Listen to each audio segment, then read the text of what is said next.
Y'all know what it is. Stop playing with me. Brooklyn, spin a yard, nigga.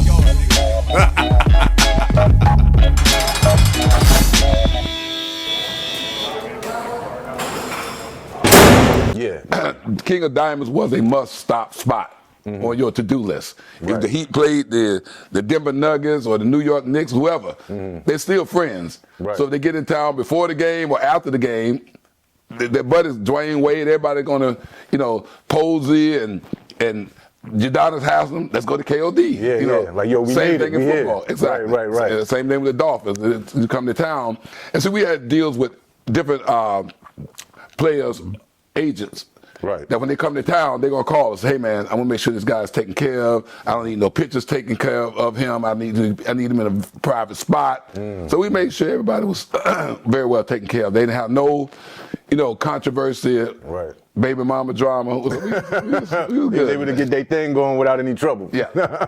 What now? As far as some of these notable names you said, like the Gloria Velez's, Black China, stuff like that.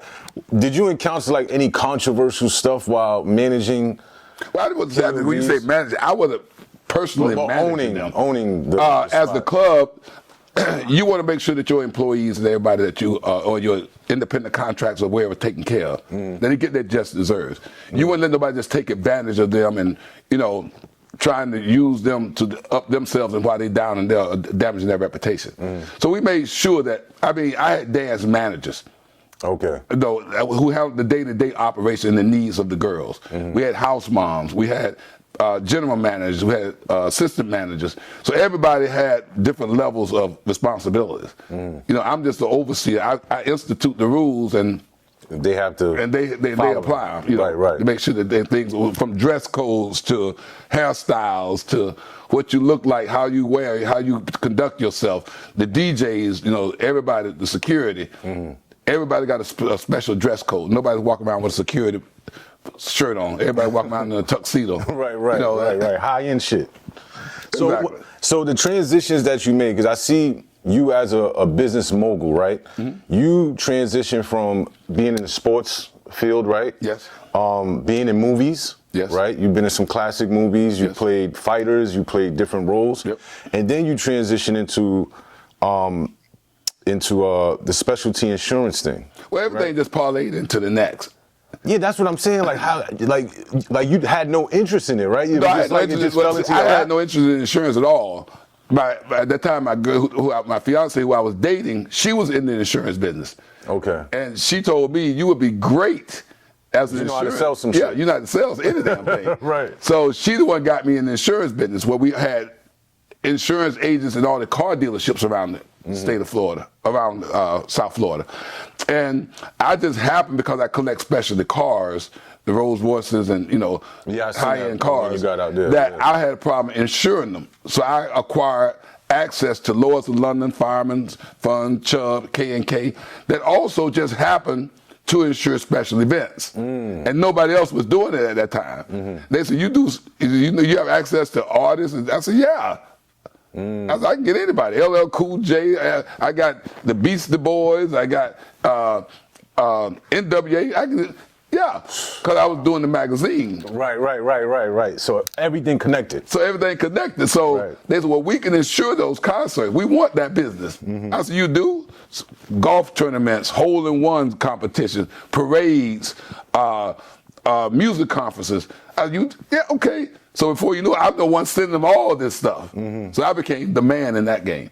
So from the insurance business, the magazine. From the magazine, because it had the girls in it, Black Gold, Club Black Gold. From Club Black Gold, because it had to shut down, I didn't want to be black anymore. I wanted to have a name so it's synonymous with entertainment. So I took the black out, and then opened up Diamonds Cabaret. Right. So now everybody's coming, Hispanic, black.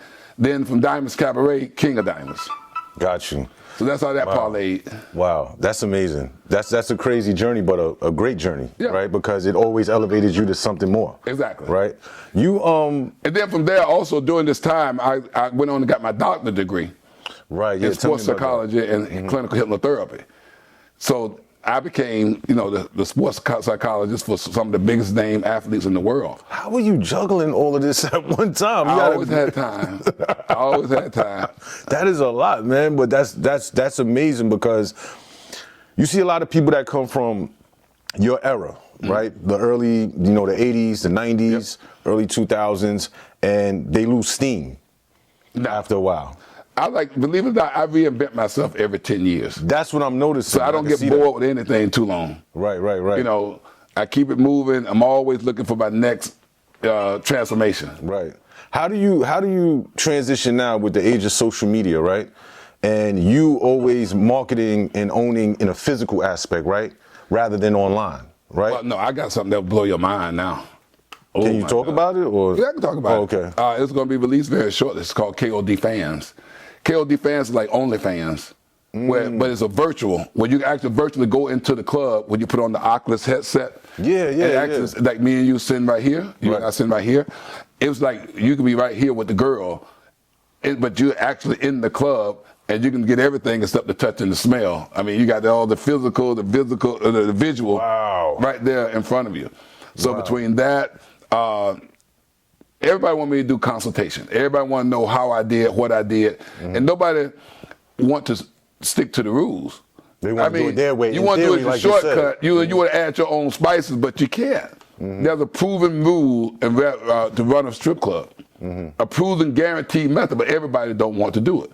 It includes everything from the time you get out your car and give your car to the valet or park your car, to the front door girl, it's like you want to open up a Kentucky Fried Chicken. Right. You can't just put the building like a Kentucky Fried Chicken and paint it red and white. Right. And put Kentucky Fried. No, you got to know the 11 herbs and spices. That's a fact. And you got to use all 11. You can't use 9 of them and say you got Kentucky Fried. No, you don't. It ain't going to taste the same. That's a fact. So my proven method, that's why I wrote the book. Right, yes. The Confessions of a book, yes. Because everybody needs to Everybody wants to know about it. It's in the book. It's in the book. From beginning to end. It's number, what did you say? It's number 14 on Amazon? Top bestseller for 14 weeks. For 14 weeks on Amazon. Confessions of a Strip Club Owner. The butt naked truth. This guy's a marketing genius right here. The butt naked truth. Make sure y'all go get that. It's by Dr. Lenny Moore. Don't get it confused. Again, it's called Confessions of a Strip Club Owner, The Butt Naked Truth. It's available on Amazon right now. Writing that book was therapy for me. Going through all the trials and tribulations. See, people always look at your finished product. They don't know what you had to go through to build. I'm pretty sure, and that's what I wanted to talk to you about. Like, what was some of the discrepancies that they don't know the church is trying to shut you down. They don't know the politicians trying to run on political platforms that we're going to clean up this. They think it's so much crime in the strip club. They're just using that as a platform to rile people up and get their vote. But there was never no crime. There was no drugs being sold. I mean, I had undercover agents in there trying to solicit girls, trying to raid me. I mean, it was such a struggle. And being one of the few black-owned businesses, a lot of strip clubs, well, most of them, except one in Miami, besides mine, were all owned by white people with black people fronting. I'm the only one that had a liquor license in my name, adult collaboration license in my name, and then clubs doing everything to shut you down. I mean, some clubs, the white club got political views about, of political influence with certain politicians that they can send somebody in to try to set you up. And I went through all of that. From my billboard being picketed and for black gold, and the people picking in front of my clubs, and undercover officers coming in, posing as customers, soliciting girls, trying to get their phone numbers, soliciting them for everything. It's a whole. What was one of the worst experiences you had in the strip club business? The worst experience I've had was at Diamonds Cabaret. When I first opened it up, it was the only black club in Miami Beach ever, North Miami Beach, and we were kicking ass. I mean, we were doing huge numbers, and all the other clubs were suffering. The Scarlets, the Tootsies, the Cheat, all of them was getting their ass kicked. And that breeds jealousy. And so what happened was they had some people come in for 2 months as undercover agents, posing as customers, dressed like normal people, dreads, the whole 9 yards, and they were soliciting girls. Give me your phone number. Can we go in the back? Can we do this? Can we do that? And they came in on a Wednesday night, which was our slow night, because they couldn't come in on a busy night because it would have been too much of a crowd control. And they raided my club. I was in Disney World with my son during the summer, and I get a call at 2 o'clock in the morning from my manager saying, Lenny, I got the chief of police here, want to talk to you. I said, okay, put him on the phone. It was a lady. Oh my God. She said, well, we're here and we have evidence that you got girls who performing lewd and lascivious acts on stage. They're not supposed to touch themselves when they take off their top, and they're not supposed to spread their legs when they take off the bottom, and they're not supposed to give out their phone numbers to anybody because that's solicitation. And we're going to take these 19 to jail tonight. I'm like, what?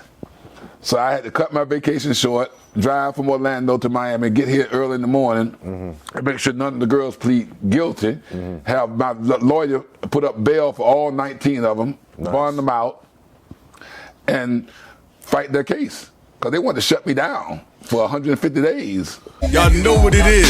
Stop playing with me. Brooklyn, spin a yard, nigga.